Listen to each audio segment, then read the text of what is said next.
নমস্কার বন্ধুরা, আশা করছি আপনারা অনেক ভালো আছেন, সুস্থ আছেন। আজকে আমি আপনাদের সাথে এমন একটা ডালের রেসিপি শেয়ার করছি যেটা এই গরমে অসাধারণ লাগবে খেতে। আজকে আমি তেঁতুর ডালের রেসিপি শেয়ার করব, কিন্তু এই রেসিপির মধ্যে অনেকটা নতুনত্ব আছে, তাই বন্ধুরা পুরোটা দেখবেন। আশা করছি আপনাদের অনেক ভালো লাগবে। প্রথমে হাফ কাপ মুগ ডাল আমি শুকনো খোলায় ভেজে নিলাম। এখন এটা ভালো করে ধুয়ে কুকারে দিয়ে নেব একটা সিটি। আপনারা চাইলে কড়াতেও সেদ্ধ করতে পারেন, কিন্তু যেহেতু মুগ ডাল অনেকটা টাইম লাগে, সেই জন্য আমি কুকারে একটা সিটি দিয়ে নিলাম। এদিকে একটা কড়াতে সর্ষে তেল নিয়ে নিয়েছি। এর মধ্যে আমি উচ্ছেগুলো ফ্রাই করে নেব।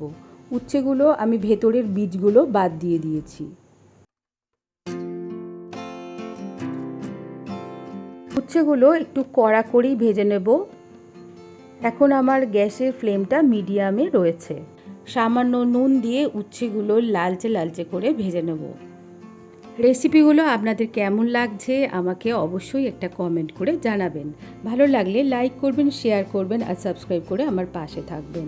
দেখুন, উচ্ছেগুলো বেশ লালচে লালচে কড়া করে ভেজে নিয়েছি। এখন এটা তেল থেকে ছেঁকে ছেঁকে তুলে নেব। এই দেখুন, উচ্ছেগুলো বেশ লালচে লালচে কড়া করে ভেজে নিয়েছি। এখন আমি ওই তেলের মধ্যেই কিছু ফোড়ন দেবো। যেমন দিলাম একটা তেজপাতা, দুটো শুকনো লঙ্কা আর দিয়ে দিলাম গোটা জিরে। ফোড়নটা খুব সুন্দরভাবে গরম হয়ে গেছে। এখন আমি এখানে দিয়ে দিলাম গ্রেট করে রাখা আদা। আদাটা দেওয়ার পর আরও ভালো করে ফ্রাই করে নিলাম। তো দেখুন, মশলাটা আমার খুব সুন্দরভাবে গরম হয়ে গেছে। এখন আগে থেকে সেদ্ধ করে রাখা মুগ ডালটা আমি এর মধ্যে দিয়ে দিলাম। বাটিটা ধুয়ে একটু জলও এর মধ্যে দিয়ে দিলাম। এই ডালটা একটু পাতলা পাতলা হলে খেতে ভালো লাগবে। এখন এটা ভালো করে মশলার সাথে মিশিয়ে নিলাম। দিয়ে দিলাম পরিমাণ মতন হলুদ আর স্বাদ মতন নুন।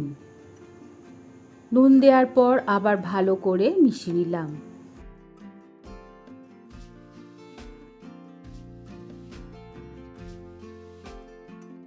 দিয়ে দিলাম হাফ চামচের মতন চিনি, দিয়ে আবারও ভালো করে মিশিয়ে নিলাম।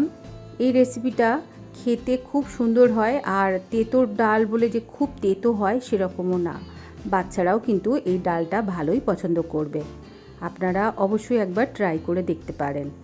ডালটা যখন বেশ ফুটে উঠবে তখন আগে থেকে ভেজে রাখা উচ্ছেগুলো দিয়ে দিলাম। উচ্ছেগুলো দেওয়ার পর আর একবার ভালো করে ফুটিয়ে নিতে হবে।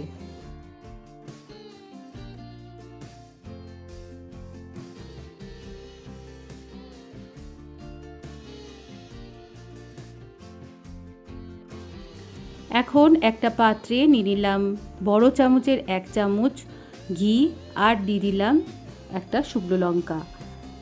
ভালো করে ফ্রাই করে নেব। এরপরে ওই ডালের মধ্যে ফোড়ন দিয়ে দেবো। ঘিটাকে এইভাবে ফ্রাই করে যদি ডালের মধ্যে দেয়া যায়, এর স্বাদ হয়ে যায় অসাধারণ। আমরা সাধারণত কি করি যে 1 চামচ ঘি ডালের মধ্যেই দিয়ে দিই, কিন্তু আপনারা এইভাবে দিয়ে দেখবেন। দেখবেন ডালের স্বাদ একদম অন্যরকম হয়ে গেছে, অসাধারণ লাগছে খেতে। আমরা ট্রাই করে দেখেছি, ভালো লেগেছে, তাই আপনাদের সাথে শেয়ার করলাম। হয়ে গেল আমার আজকের রেসিপি তেঁতুর ডালের। এই রেসিপি আপনাদের কেমন লাগলো আমাকে অবশ্যই একবার জানাবেন। ভালো লাগলে লাইক করবেন, শেয়ার করবেন আর সাবস্ক্রাইব করে আমার পাশে থাকবেন। আজকের মতন এইটুকুনি। খুব ভালো থাকবেন, সুস্থ থাকবেন।